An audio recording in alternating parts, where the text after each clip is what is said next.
Deepankar Bhattacharya, and I'm from the first bunch of Indian trained designers, school leavers from NID, first batch of NID. This was 1970.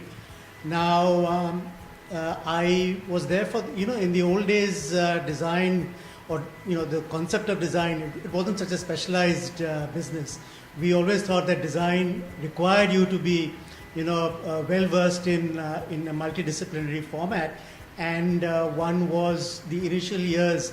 One was exposed to various aspects of not only just design but anything related to design. For instance, in NID in the early years, we used to have musicians, we used to have architects, we used to have filmmakers, we used to have people from all different walks of life, really, because we knew that design really drew its inspiration from everything else. After all, design at the end of the day is really about making things better for human beings, improving things with a clear intent.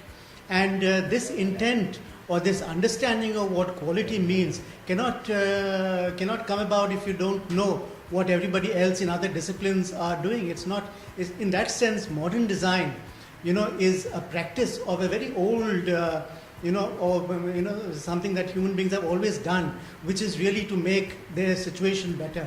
Humans have always done that, and modern design attempts to do that in in an industrial and a post-industrial climate. So once I had finished with NID, I did quite a few projects, including helping to start the first Indian magazine called Inside Outside. Then I worked with Ivan Shiramayev on a project for the Starabais, which had to do with an identity program for them. So apart from all this, I was also very interested, in understanding what design meant in the Indian context, because I had been trained, in a very European format, because most of my, teachers were from there and from the United States and Europe, and or those who had been trained there. Now, when I hit the streets in the first city was really Mumbai in 76, 77, I was, I came in for a bit of a shock, because the Indian conditions were quite different.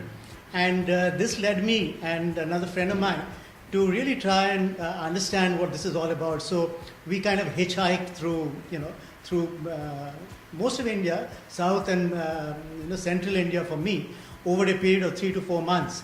Trying to really understand what India at the most grassroots level meant, and what design would mean for me, because I was at that time grappling with ideas of what quality means, because to me it was not enough to say that what was happening in Europe and the United States at that time could, and I knew, I saw in my own personal life that it could not be translated into the bazaars of India.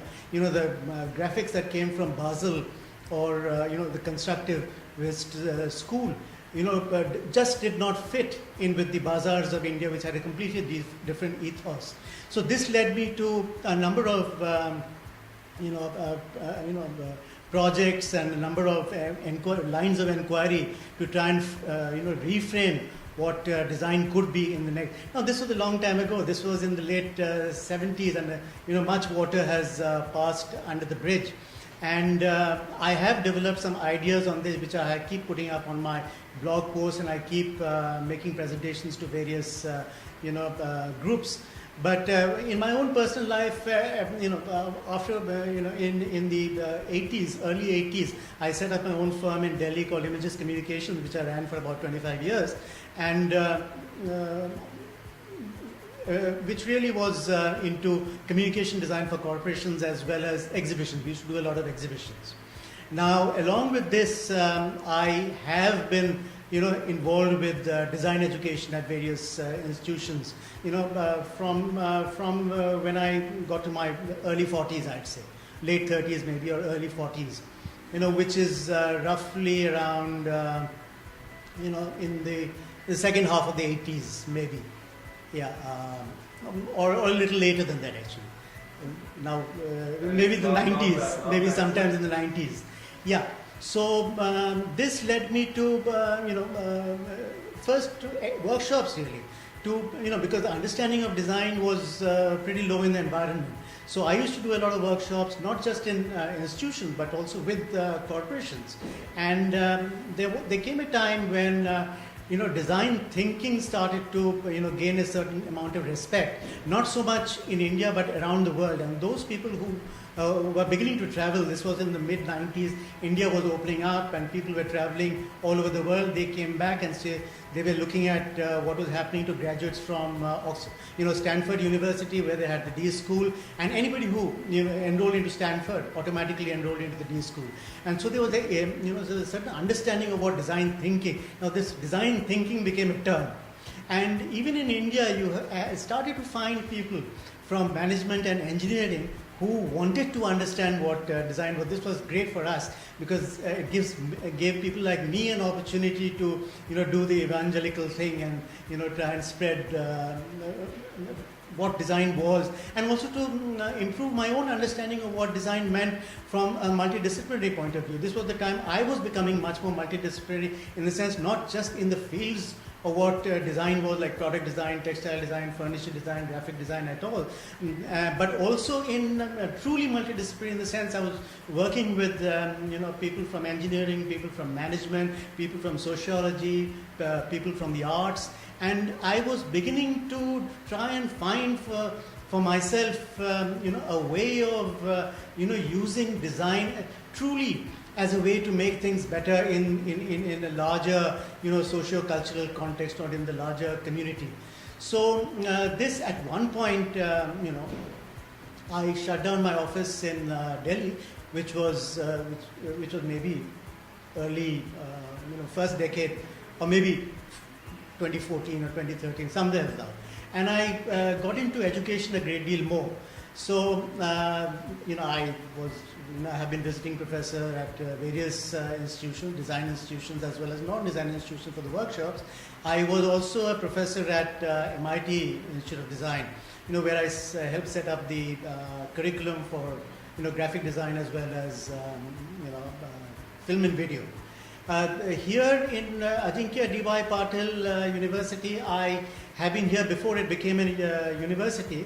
I am on the academic council over here, and here we are looking at how we want to be an innovation university, and we're looking at design thinking as a way to help us achieve just that, and to see how design thinking can be truly interdisciplinary, and it can tie the various disciplines that we have at the university together, and to help us create an innovative format, and also to be much more human-centered, because if you look at the post-industrial scenario, it is much more human-driven, because it is driven by information and communication, and information and communication is much more human-centered than technology or the industrial processes ever were. So we are slowly getting out of those narrow kind of analytical thinking that the industrial process or the industrial age, so to say, forced on our education.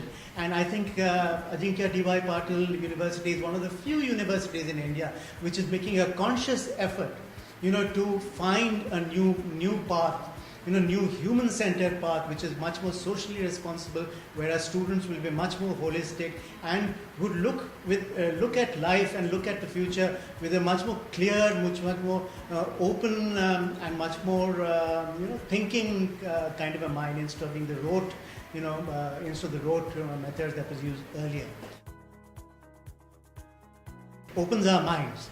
And for platforms like this to come to India, to have some sort of a especially for our students, they get to understand what is happening elsewhere in the world, which is terribly useful, which is very, very useful. But having said that, the idea of graphic design has changed a great deal over the years. Graphic design, what it was in, it at one point, it especially in the middle of the 20th century, or a bit later than that, it was really the mainstay of communication design for many reasons. One was that there was a whole wave of minimalism which was the way to go. So, and graphic design lends itself beautifully to minimalism. The postmodern thinking was yet to take hold. So it was very Eurocentric. The thinking in communication thoughts were very Eurocentric, and the whole graphic design, in the sense that used to be practiced in the minimalistic way that it used to be practiced then, was Eurocentric practice. Now since then, of course, we've come a long way. Communication design has become much more open, much more dare I say, not so graphic anymore. Because modes of production have changed. Modes of, we are no longer in print so much. And print in the old days had its limitations. The one or two colors, was all a lot of countries and a lot of communities could actually afford. Then, of course, you had 4 colors, 6 colors, and all that became, so you could add on more colors. Then came the digital mode of, production for, communication material. And when you do that, when the constraints of print, in terms of what, the pica, the M, and the colors and the production methods, when that goes away, then, why stay with just, graphic forms of treatment? So illustration and using different ways became much more. So graphic design in that sense is changing, which we don't see too much of. It's changing all over the world, and conferences like this, ideally would and should help us debate these issues. Apart from which, India, we don't see the graphic traditions that have been in India, but there has been a very, very strong graphic traditions in India. If you look at some of the earliest, some of the folk art that is there in India, it's very, very graphic. The use of color, the use of composition, but unfortunately, our students don't get exposed to that so much, which is a pity, which I hope will change. One thing I would really look at is, in my own experience, and I came from an age where change was much slower than it is today.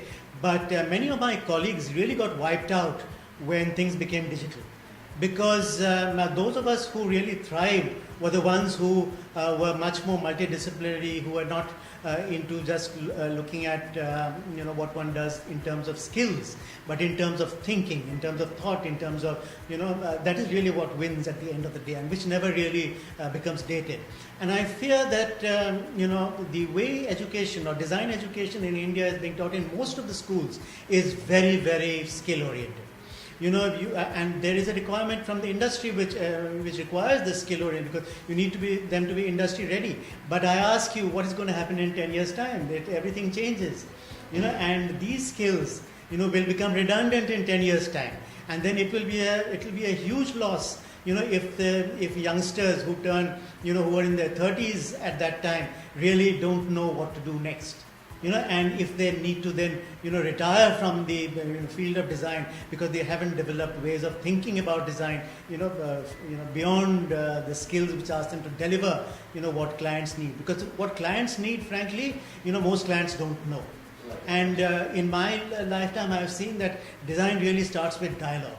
And it starts with conversations with clients, and we need to clarify what problem situations are. Because client is giving me a point of view which is, which needs, and they've come to me because they want to hear from me a way of thinking. They want to listen to another point of view which allows the problem space to become clearer for all of us, so that we can find meaningful solutions at the end of it. And if we are not going to train our students to do this, if we are going to train our students to only deliver on a client's brief, then I think we are in trouble. So I would really, really look at this. Well, I would urge you to really, really look out for opportunities like this, because it helps to open your mind. There are, discussions which take place. Different people come and present their viewpoints from different countries, and one needs to really, really look at it. Not in terms of, what is happening in in the commercial space or but also in the thinking space. You know, there are people who come from France and Australia, from China, from Japan. You know, there's a different kind of thinking that goes on in the communication space, in the graphic design space, in the design space, because everybody is in their own way working towards, as I said at the beginning, intentionally making things better, which is what design does. And we need to keep our minds open. We need to look at different, because mind you, in India we are still learning to do this. You know, we will always be learning to do this, because, and with the rapid change, the way it is happening in India, there is a great deal of chaos, and design can be one of the stabilizing factors, if you like. But we need to look at design much more holistically than we do today. This is really a requirement for the future.